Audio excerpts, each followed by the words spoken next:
এমনি আমির হোসেন আপনি লিখেছেন, নামাজের বাইরের সময় আমার গ্যাসের একদম সমস্যা হয় না, কিন্তু অজু করার সাথে সাথে আমাকে এই সমস্যার সম্মুখীন হতে হয়, অনেক কষ্ট করে অজু ধরে রাখতে হয়, কি করতে পারি একটু দয়া করে বলবেন। স্বামীর জৈবিক চাহিদা পূরণ করতে স্ত্রী অক্ষম হলে স্ত্রীর করণীয় কি? বর্ষামণি আপনি লিখেছেন, আমার 3টা মেয়ে সন্তান, ছেলে সন্তান, লাভের কোনো আমল আছে কিনা? যে জামা কাপড় পরে সহবাস করা হয় সেই জামা কাপড় কি নাপাক হয়ে যাবে, অর্থাৎ যেটা পরে সেটা পরে নামাজ পড়া যাবে কিনা? স্বামী মোহাম্মদ আপনি লিখেছেন, আমি একটা সিগারেট কোম্পানিতে চাকরি করি, চাকরিটা কি আমার জন্য হালাল হবে? যারা আয়না বা জিনের মাধ্যমে রোগ নির্ণয় করে তাদের কাছে যাওয়া কি শিরক হবে? 3 তালাক দেওয়ার নিয়ম কি? পালক মেয়ের সাথে নিজের পেটের ছেলের বিয়ে দেওয়া যাবে কিনা? প্রথম স্বামীকে তালাক না দিয়ে দ্বিতীয়বার বিবাহ করলে তা জায়েজ হবে কি? দ্বিতীয় বিয়ে যদি জায়েজ না হয় তাহলে প্রথম স্বামী তার জন্য জায়েজ থাকবে কিনা দয়া করে জানাবেন। আমার এক বন্ধু সিগারেট খায়, সে বলে অজু করে সিগারেট খেলে অজু ভাঙে না, তার দাবি কি সঠিক? স্বামী মোহাম্মদ আপনি লিখেছেন, আমি একটা সিগারেট কোম্পানিতে চাকরি করি, চাকরিটা কি আমার জন্য হালাল হবে? সিগারেট কোম্পানিতে চাকরি করা মানে হলো আপনি সিগারেট উৎপাদনে কোনো না কোনোভাবে হেল্প করছেন, সহযোগিতা করছেন। আর আল্লাহ তাআলা বলেছেন, ওয়ালা তাআওয়ানু আলাল ইসমি ওয়াল উদওয়ান, পাপের কাজে, সীমালঙ্ঘনের কাজে তোমরা একে অন্যের সহযোগিতা করো না, বিধায় আপনার জন্য এটি জায়েজ হবে না আপনি সিগারেট কোম্পানিতে চাকরি করবেন, কারণ এটি রীতিমতো সে একটা হারাম প্রোডাকশন তৈরি করছে, সেখানে সহযোগিতা করা শামিল। রাকিবুল ইসলাম আপনি লিখেছেন, যারা আয়না বা জিনের মাধ্যমে রোগ নির্ণয় করে তাদের কাছে যাওয়া কি শিরক হবে? খুব জটিল একটা জায়গা আসলে। জিনের আশ্রয় নেওয়াকে অনেক উলামায়ে কেরাম নাজায়েজ বলেছেন, এবং সেটাতে আয়না ইত্যাদি ব্যবহার করা, এগুলো করে করে দেখা, এটাকে অনেক উলামায়ে কেরাম নাজায়েজ বলেছেন। মূলত বিভিন্ন আলামত থেকে আপনার ব্ল্যাক ম্যাজিক বা জিনের উপদ্রব এটি চিহ্নিত করে এরপর কোরআন কারীমের আয়াত, দোয়া ইত্যাদির মাধ্যমে, আজকার ইত্যাদির মাধ্যমে শেফা বা আরোগ্য লাভের বা ট্রিটমেন্টের আপনি উদ্যোগ গ্রহণ করবেন, সেটি হলো মূলত শরিয়া সম্মত পদ্ধতি। আব্দুর রহিম আপনি লিখেছেন, 3 তালাক দেওয়ার নিয়ম কি?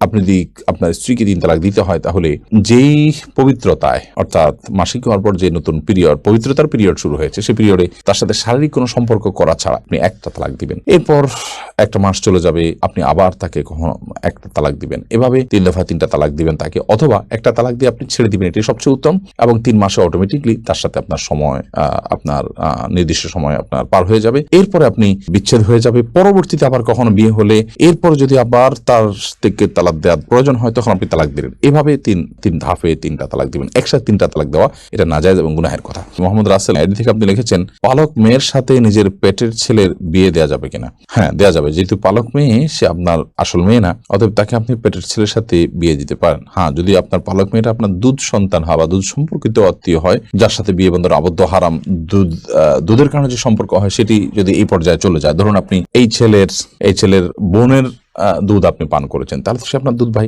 যার কারণে তাকে আপনি বিয়ে করা জায়েজ হবে না।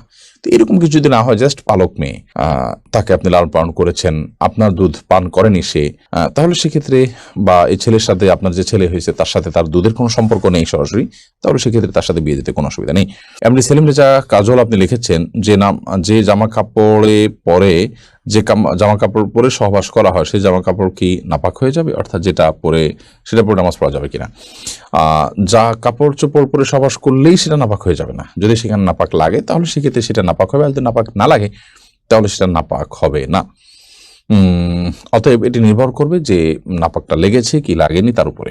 রোবাই আমিন মৌরি এই আইডি থেকে আপনি লিখেছেন, প্রথম স্বামীকে তালাক না দিয়ে দ্বিতীয়বার বিবাহ করলে তা জায়েজ হবে কি? দ্বিতীয় বিয়ে যদি জায়েজ না হয় তাহলে প্রথম স্বামী তার জন্য জায়েজ থাকবে কিনা দয়া করে জানাবেন। প্রথম স্বামীর সাথে যদি বিচ্ছেদ না হয় তাহলে দ্বিতীয়বার যদি কোনো নারী বিয়েতে আবদ্ধ হন তাহলে সেটি জায়েজ হবে না, পর বিয়েটা বাতিল হিসেবে গণ্য হবে, এটা বিয়েই না, যার কারণে সেটি আপনার কার্যকরী হবে না। আর দ্বিতীয় বিয়ে জায়েজ না থাকার কারণে আপনার প্রথম স্বামীর স্ত্রী হিসাবে তিনি বলবৎ আছেন এবং সেটাই থাকবেন, এবং সেখানে বিয়ে শাদীর কোনো কিছুর প্রয়োজন নাই, কারণ পর বিয়েটা তো হয় নাই, ওটা হওয়া না হওয়া সমান, বিধায় প্রথম বিয়েটাই বলবৎ আছে এবং সেটার আলোকে তারা স্বামী স্ত্রী হিসাবে জিনাতিপাত করবেন এবং তারা একসাথে বসবাস করবেন। সারিয়া বাপ্পি আপনি আইডি থেকে লিখেছেন, আমার এক বন্ধু সিগারেট খায়, সে বলে অজু করে সিগারেট খেলে অজু ভাঙে না, তার দাবি কি সঠিক? দেখুন, অজু করে সিগারেট পান করলে, ধূমপান করলে অজু ভাঙে না, এটা তো মোটা দাগে ঠিক আছে যে অজু করেছেন, আপনি অজু করার পর ধূমপান করেছেন, তাহলে সেক্ষেত্রে আপনার অজু ভাঙবে না। কিন্তু আপনার মনে রাখা উচিত যে আপনি যদি ধূমপান করেন তাহলে সেক্ষেত্রে অজু ভাঙার চেয়ে বড় কিছু আপনার ভেঙে যাবে। অজু ভাঙাটা তো গুনাহের ব্যাপার না, অজু ভাঙাতে কোনো গুনাহ হয় না, অজু ভাঙা তো একটা স্বাভাবিক প্রক্রিয়া, কারোর পেশাব মলমূত্র ত্যাগের কারণে তিনি অজু ভঙ্গ হয়ে গেছে, এর কারণে কোনো গুনাহ হবে না, তিনি আবার অজু করে ফেলবেন। কিন্তু আপনি যখন ধূমপান করবেন তখন আপনার তাকওয়া ভেঙে যাবে, আপনার গুনাহ হবে, যার কারণে সেটার কারণে আপনার শাস্তির মুখোমুখি হবে। ওযু ভাঙার কারণে তো শাস্তির মুখোমুখি হতে হবে না। বিধায় ধূমপান করলে ওযু ভাঙবে না, এটা ঠিক, কিন্তু তার চেয়ে বড় কিছু ভেঙে যাবে, অর্থাৎ আপনার নেক আমল ভেঙে যাবে। বিধায় একজন ইমানদার সেটিকে ঠুনকো ভাবে দেখার কোনো কারণ নেই। ওযু ভাঙবে না বলে এটাকে ঠুনকো ভাবে না দেখে বরং এটার আরো যে ভয়াবহ দিক আছে সেটা আমাদের খেয়াল রাখা উচিত। তবে হ্যাঁ, এটা ঠিক যে ধূমপান করার পর মুখে যে দুর্গন্ধ হয়, আপনি সালাত আদায় করার জন্য সেই দুর্গন্ধ দূর করে তারপরে আপনি মসজিদে যাবেন এবং সালাত আদায় করবেন, যাতে করে ফেরেশতাদের কষ্টের কারণ না হয়, সেটি খেয়াল করতে হবে।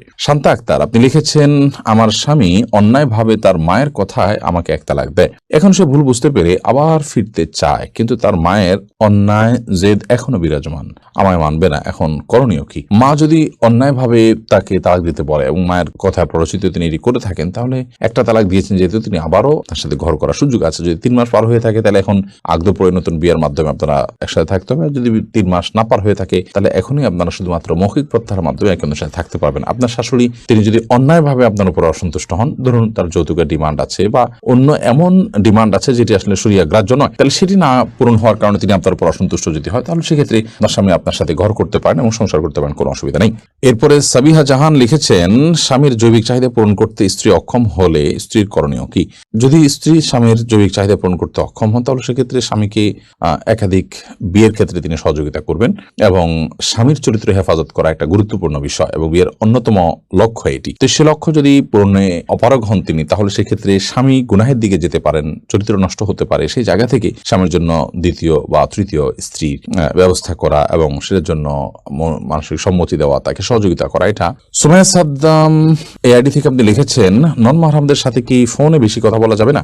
প্রয়োজনীয় কথা আপনি বলতে পারেন, সেক্ষেত্রে আপনি কথার মধ্যে কোমলতা সৃষ্টি করবেন না, কারণ আপনি কণ্ঠের মধ্যে যখন কোমলতা সৃষ্টি করবেন, আপনি যখন নরম সুরে কথা বলবেন, তখন সেক্ষেত্রে আল্লাহ তাআলা কোরআনে কারীমে যেটি বলেছেন যে ফায়াতমাউল্লাযী ফি কলবিহি মারাদ, যাদের অন্তরে রোগ আছে তারা আপনার এর কারণে তাদের অন্তরের মধ্যে বাজে চিন্তা আসবে এবং লোভ তৈরি হবে, গুনাহ হবে, জল্পনা কল্পনা হবে। সেজন্য আল্লাহ বলেছেন ফালা তাখদা'না বিল কওল, তোমরা কথা বললে পরনারীর সাথে পরপুরুষের সাথে যখন তোমাদের কথা বলতে হবে, ফালা তাখদা'না বিল কওল, তোমরা কথাকে কোমল করবে না। বিধায় আপনি কোমল করবেন না, এছাড়া কথা আপনি বলতে পারেন, কিন্তু প্রয়োজন ছাড়া বেহুদা কথাও বলতে পারবেন না। যেমন আপনি লম্বা চড়া আলাপ করলেন অপ্রয়োজনীয় কথা, সেগুলো আস্তে আস্তে আপনাকে মন্দ দিকে নিয়ে যেতে পারে বা তার মনের মধ্যে কোনো গুনাহের ভাব উদ্রেক করতে পারে। বর্ষামণি আপনি লিখেছেন, আমার 3টা মেয়ে সন্তান, ছেলে সন্তান, লাভের কোনো আমল আছে কিনা? আপনি রব্বি হাবলি মিনাস সলিহিন এই দোয়া পড়তে পারেন, রব্বি লা তাযারনি ফারদা ওয়া আনতা খায়রুল ওয়ারিসিন এই দোয়া পড়তে পারেন। এই সমস্ত দোয়ার মাধ্যমে আল্লাহ তাআলা আপনাকে নিঃসন্তান লাভ করার সুযোগ দিবেন ইনশাআল্লাহ বিইذنিল্লাহ।